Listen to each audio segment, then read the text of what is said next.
Welcome along to the Rugby Obsession Deep Dive. Great to be here. Now, if you're as obsessed with Springbok selection, tactics, all that good stuff as we are, definitely hit subscribe to Rugby Obsession. You won't want to miss these chats. Definitely not. Okay, so today we're zeroing in on quite an interesting piece from the South African.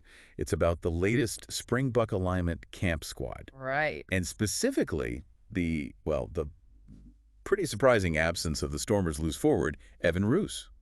Yeah, that certainly made a few people sit up, didn't it? I mean, the article points out he's a player who really, burst onto the scene. Oh, absolutely. A couple of years back. Yeah, those standout performances for the Stormers, very dynamic. Exactly. Powerful carries, all that. Asset. And look, the South African is fair. It mentions his form has been maybe a bit hit and miss since then. Injuries, too, they mentioned? Yeah, injuries have definitely blighted his progress at times. But, and this is the crucial bit, I think, his recent performances for the Stormers, they've been hugely influential. That's the thing. He's been looking really good lately. Which is why, the expectation was probably that he'd still be firmly on the Springbok radar.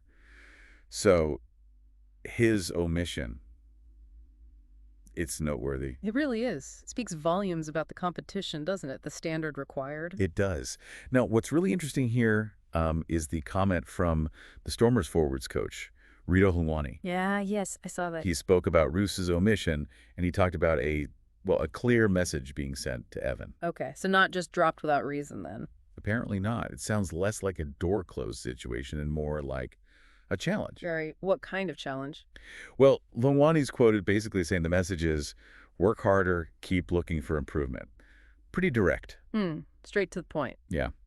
He adds, he knows he can always be better, and that's where his mindset is now. He's just going to keep working and keep putting his hand up, and that opportunity will eventually come again. Okay, so it's a sort of work-on message. The national coaches must have specific things they want to see more of, or less of, perhaps. That seems to be the implication.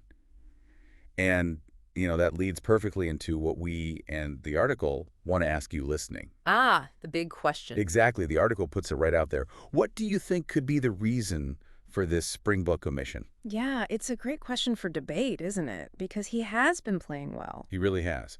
So what's your take? What aspects of his game, maybe?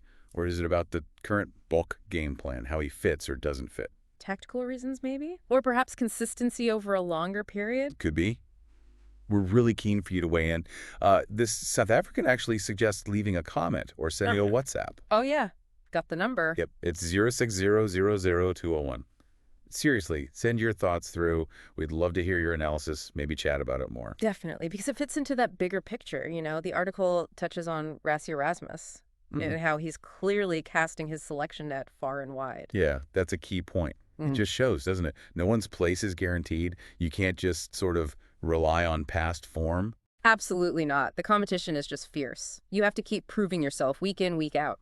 Okay, before we go any further with this, just a quick reminder, if you're enjoying this deep dive into the Springbok setup, make sure you subscribe to Rugby Obsession. More analysis like this coming your way. Good call. And just quickly, the article also had a little side note, relevant for some listeners, maybe. Yeah, what's that? Just about tickets for the Bucks game against Argentina, the one in the Rugby Championship at Twickenham in October. Ah, right, in London. Yeah, tickets are apparently on sale now. Ticketmaster.co.uk and England Rugby. Prices start from 55 times for adults, 28 times for under 16s, plus booking fees, obviously. Good info for anyone planning ahead. So, Twickenham in October. Just a little aside there from the source piece. Right, so back to Evan Roos. Let's sort of recap where we are. We've looked at his, surprise omission from the alignment camp, as reported by the South African. Yep, and that clear message from his Stormers coach, RITO HLUNGWANI, about needing to improve. Exactly. And crucially, we've thrown it over to you, the listener. We really want your perspectives on why this might have happened. It really highlights something important about top-level sport, doesn't it? Talent is, it's vital, obviously. Of course. But it's not always the whole picture. Continuous development, fitting into the team strategy, that's huge. Absolutely. Especially with the Springboks, there's always that emphasis on the collective, the plan. Right. And Roos, his potential is undeniable. We've all seen it. This message, it just seems like a clear signal from the coaches about what specific things they need him to bring or refine to get back in that mix. So yeah, we are genuinely interested. What are your theories? Why Evan Roos? Why now? What does he need to show to get that Bokke jersey again? Please do share your comments or drop us that WhatsApp. We're looking forward to seeing what you think. It's always good to get different perspectives on these selection calls. It really is. Okay. It's part of what makes following the teams so fascinating. That constant evolution. The selection debates never stop, do they? Never. Okay, that brings us towards the end of this particular deep dive. It's been a good chat. Yeah, thank you for listening to this Rugby Obsession deep dive. And please don't forget to subscribe to Rugby Obsession for more discussions, more analysis. We'll catch you next time. We'll look forward to you listening to our next episode.